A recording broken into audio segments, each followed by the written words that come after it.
Hello बच्चों, let's read the question. Consider the following silicates: A. BaTiSi3O9, B. ZnCa2Si2O7. Then calculate X, divide by Y, where X and Y are total number of monovalent and divalent oxygen atom in both silicates respectively. सो यार अगर आप देखो question में तो हमें यहाँ पे two different silicates molecule given है। हमसे कह रहा है कि इन दोनों मॉलिक्यूल के केस में कितने टोटल ऑफ मोनोवेलेंट ऑक्सीजन है और कितने नंबर ऑफ मोनोवेलेंट आपके नंबर ऑफ डाइवेलेंट ऑक्सीजन है। इन दोनों के टोटल नंबर को काउंट करके हमें कितने total number of monovalent oxygen है उसको डिवाइड करना है कितने total number of divalent oxygen है। तो एक्स यहाँ पे क्या है कितने number of monovalent atom oxygen atom है और वाई क्या है कितने number of divalent oxygen atom है। तो सबसे पहले क्या करेंगे, हम अपने जो फॉर्मूला है इससे स्प्लिट, ये जो मॉलिक्यूलर फॉर्मूला है उसे स्प्लिट करेंगे और यहाँ से हम पता करेंगे कि जो हमारा एनायन है ईच केस में वो उस एनायन पे कितना चार्ज है, क्योंकि उससे क्या होगा हमें आइडिया लग जाएगा कि ये किस तरह का सिलिकेट है। और एक बार हमें ये आइडिया लग जाए कि ये किस तरह का सिलिकेट है, हमारे लिए बहुत ईजी होगा ये पता करना कि उस पर कितने मोनोवेलेंट और डाइवेलेंट ऑक्सीजन है। तो सबसे पहले हमारे पास BaTiSi3O9। नाउ हमें पता है कि जो बेरियम है ये +2 ऑक्सीडेशन स्टेट में एग्जिस्ट करता है और जो टाइटेनियम है ये टीआई ये +4 ऑक्सीडेशन स्टेट में एग्जिस्ट करता है। तो अगर आप दोनों का चार्ज देखो तो ये क्या हो जाएगा +6। ना अब जो हमारा कैटायन है अगर ये इस पे ओवरऑल चार्ज +6 है तो एनायन पे क्या होगा नेगेटिव में सेम अमाउंट में चार्ज होगा, सो दैट यहाँ पे जो हमारा कंपाउंड है वो न्यूट्रल बना रहे। तो अब यहाँ पे जो हमारा कंपाउंड है Si3O9 इस पे कितना चार्ज है -6 ना। अगर अगर आप देखो तो ये जो हमारा फॉर्मूला है ये 3 की मल्टीपल में, तो हम इसको जनरलाइज कर सकते हैं। अगर हमने इसे कह दिया SiO3 होल थ्राइस और फिर यहाँ पे देखो तो आप क्या लिख सकते हो 2 × 3 नेगेटिव। तो यहाँ से आपको आइडिया लग रहा होगा कि हम इसे ऐसे भी तो नोट कर सकते हैं that whole SiO3 whole times n 2 × n negative. तो यहाँ पे n क्या था हमारा मल्टीप्लाई फैक्टर था और ये जो फॉर्मूला आपको देखने को मिल रहा है SiO3 whole n power 2n negative, ये जो फॉर्मूला है ये फॉर्मूला होता है आपका साइक्लिक सिलिकेट्स के केस में। सो हमें ये तो पता चल गया कि ये कौन सा सिलिकेट है।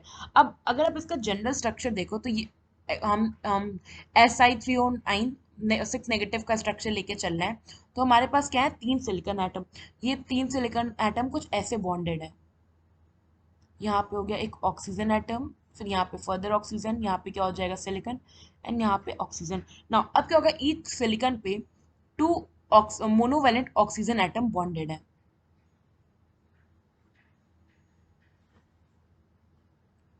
सो ये हो गया basic structure of Si3O9 6 negative. अगर आप यहाँ पे देखो तो ये जो सेंट्रल वाले ऑक्सीजन है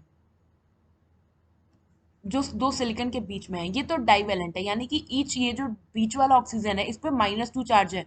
तो यहाँ पे हम कैलकुलेट काउंट करते हैं मोनोवेलेंट कितने ऑक्सीजन है और डाइवेलेंट यानी कि -2 वाले कितने ऑक्सीजन एटम है। तो यहाँ पे अगर आप देखो तो टोटल हम पे डाइवेलेंट कितने हैं 3 और मोनोवेलेंट कितने हो गए 1 2 3 4 5 एंड 6। 6 यहाँ पे है मोनोवेलेंट ना। अब हम देखते हैं जो हमारा सेकंड कंपाउंड है, तो हमारे पास क्या है ZnCa2Si2O7। ZnCa2Si2O7। तो यहाँ पे अगर आप देखो तो जिंक जो है ये +2 ऑक्सीडेशन स्टेट में एग्जिस्ट करता है। सेम जो कैल्शियम है ये भी +2 ऑक्सीडेशन स्टेट में एग्जिस्ट करेगा ना। ईच कैल्शियम +2 पे है तो टोटल हम पे कितने हैं 2 कैल्शियम। तो यहाँ पे नेट जो कैल्शियम पे चार्ज हुआ वो +4 हो जाएगा कि दोनों का ऐड कर देंगे और ओवरऑल चार्ज क्या आ गया इस पे +6। तो ये जो हमारा एनायन है इस पे क्या होगा -6 चार्ज होगा ना। अब अगर इस पे -6 चार्ज हो रहा है तो ये कैसे एग्जिस्ट एनायनिक कैसे रिप्रेजेंट होगा Si2O7 6 नेगेटिव ना। अगर आप देखो तो ये जो हमारा फॉर्मूला है Si2O7 6 नेगेटिव ये होता है पायरोसिलिकेट्स का फॉर्मूला।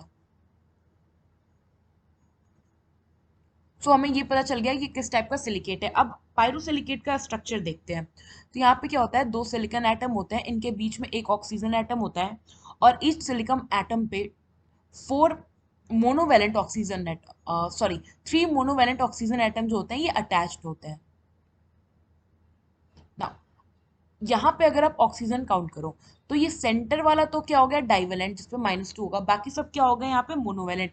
तो यहाँ पे मोनोवैलेंट कितने हैं, मोनोवैलेंट ऑक्सीजन एटम कितने हैं 1 2 3 4 5 6 6, और डाइवेलेंट कितने हैं 1।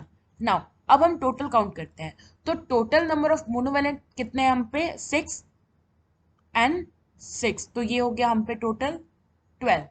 और total number of divalent oxygen कितना है 3, और इस साइड कितना है 1, तो ये हो गया 4। तो हमें यहाँ पे x की वैल्यू पता चल गई जो कि है 12, और y की वैल्यू पता चल गई जो कि है 4। नाउ यहाँ पे x डिवाइडेड बाई y आप करो तो क्या आ जाएगा 12/4 विच इज इक्वल्स टू 3। सो यहाँ पे जो वैल्यू होगी हमारा इस न्यूमेरिकल वैल्यू जो होगी x डिवीजन बाई 3 वो हो जाएगी आपका 3। आई होप आपको एक क्वेश्चन समझ आया होगा। Thank you.